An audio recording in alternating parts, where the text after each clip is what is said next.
Hi everyone, welcome back to our statistics class notes. We're on page 108 here in section 7.4, and let's talk a little bit more about the margin of error. So the margin of error, what it does is it tells us how far from the population parameter our estimate can be.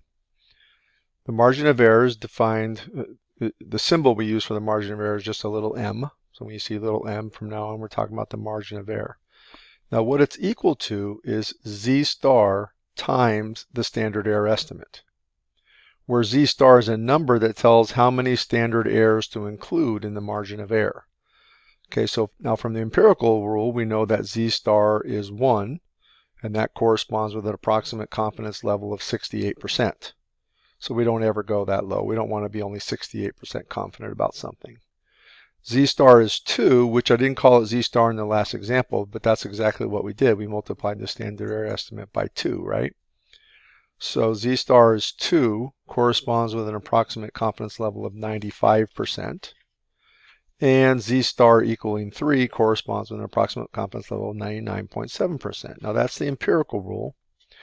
And what I haven't been very concerned about at this point is that the empirical rule is really just a rule of thumb. It's kind of like these things are approximate. So now what we're going to do is we're going to get a little bit more precise with our z star values. Notice here if I go down in this table, 95% confidence level is actually 1.96 standard errors. So the margin of error is 1.96 standard errors. It's not really quite 2. So z star really should be 1.96 if we want to have 95% confidence. Okay, so we're going to be more precise from now on. So this table is something that if you don't want to remember these numbers, these z star numbers, you really should have them written down on your cheat card when it comes time for the exam. Okay, so 99% confidence level, that's 2.58 standard errors. So in other words, we want z star to be 2.58. 90% confidence interval is 1.645 standard errors for the margin of error. So the z star there is 1.645.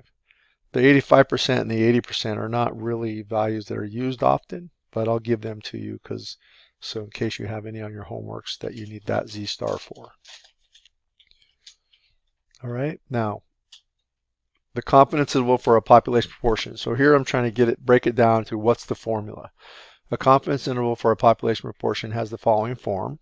M here is the margin of error. Remember that little m is a margin of error. So it's always a form of p hat.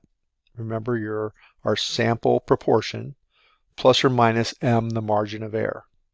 Or if I write it in interval form, it's the interval p hat minus m to p hat plus m. The margin of error, remember, is m, which is z star times the standard error estimate, where the standard error estimate is the standard error, so the confidence interval is as follows. So m is z star times the standard error estimate. So up here I just substituted z star times the standard error estimate for m. So you can see those different ways of writing the confidence interval. To find the standard error, we must substitute p hat for p, since p is an unknown, right? So that's why I wrote up here that it's the estimate. And we must estimate the standard error as follows by the standard error estimate is equal to the square root of p hat times 1 minus p hat divided by n. So make a note that since the confidence interval calculations are based on the central limit, that should be theorem in there, sorry, based on the central limit theorem for sample proportions, the conditions for the central limit theorem must be satisfied to create a confidence interval. So remember what those are. You have to have a sample which is random and independent.